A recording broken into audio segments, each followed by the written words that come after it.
Welcome to Kiruthika's kitchen. Pancake எப்படி செய்யலான்னு பார்க்கலாம். ஒரு பவுலில் 1 கப் அளவுக்கு மைதா ஆட் பண்ணிக்கோங்க.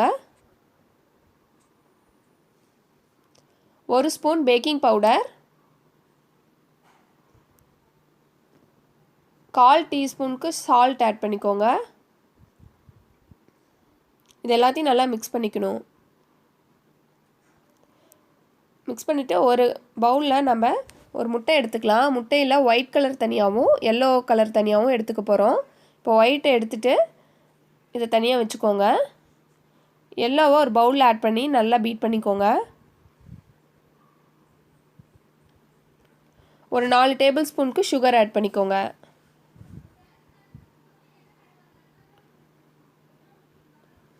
நல்லா மிக்ஸ் பண்ணிக்கோங்க. இது பேசிக் பேன் கேக் தான். நீங்கள் இது பனானாவை இப்போ நம்ம மிக்ஸ் பண்ணுறோம் இல்லையா, பனானாவை நல்லா மிக்சியில் பேஸ்ட் பண்ணிவிட்டு இதில் ஆட் பண்ணி கூட பனானா பேன் கேக் செய்யலாம். இப்போ மிக்ஸ் ஆகிடுச்சு. இதில் ஒரு 1/4 கப் அளவுக்கு மில்க் ஆட் பண்ணிக்கலாம். மிக்ஸ் பண்ணிக்கோங்க. நல்லா சுகர் நல்லா கரையணும். வெண்ணிலா எசன்ஸ் வேணுனாலும் நீங்கள் இந்த டைமில் ஆட் பண்ணிக்கோங்க. 1 ஸ்பூன் அளவுக்கு வெண்ணிலா எசன்ஸ் ஆட் பண்ணிக்கோங்க. இதை நல்லா மிக்ஸ் பண்ணியாச்சு. இப்போ பாருங்கள், சுகர் நல்லா கரைஞ்சிருச்சு. இப்போ நம்ம பீட் பண்ணி வச்சோம்லையே, அதை இந்த மைதாவில் ஆட் பண்ணிக்கலாம்.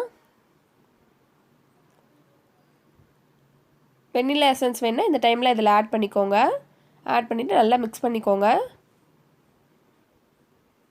பாருங்கள், இப்போ கொஞ்சம் திக்காக இருக்குது. இன்னும் கொஞ்சம் நம்ம மில்க் இதில் ஆட் பண்ணிக்கலாம்.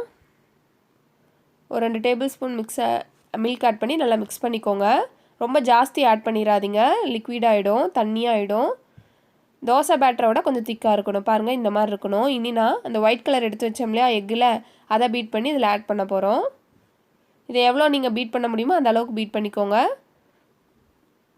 நீங்கள் இது தனியாக பண்ணாமல் ஒரே இதாகவே ஒயிட்டு எல்லோ ரெண்டையும் சேர்த்தே மிக்ஸ் பண்ணி கூட இதில் ஆட் பண்ணிக்கலாம். உங்கள் விருப்பம் எப்படி வேணால் பண்ணிக்கோங்க.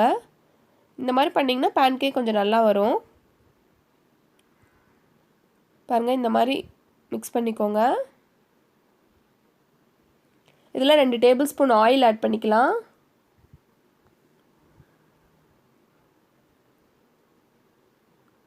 ஆயில் ஆட் பண்ணி நல்லா மிக்ஸ் பண்ணிக்கோங்க.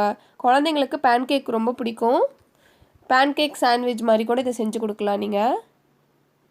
பாருங்கள், இந்த கன்சிஸ்டன்சியில் மிக்ஸ் பண்ணி வச்சுக்கோங்க.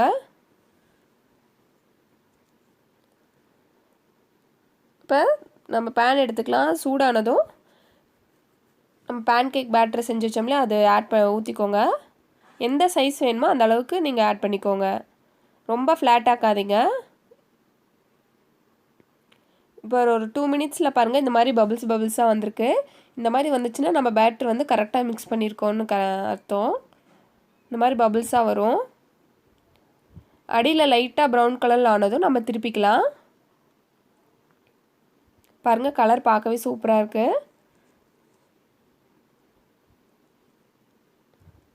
இப்போ இதே மாதிரி எல்லாம் செஞ்சிடலாம்.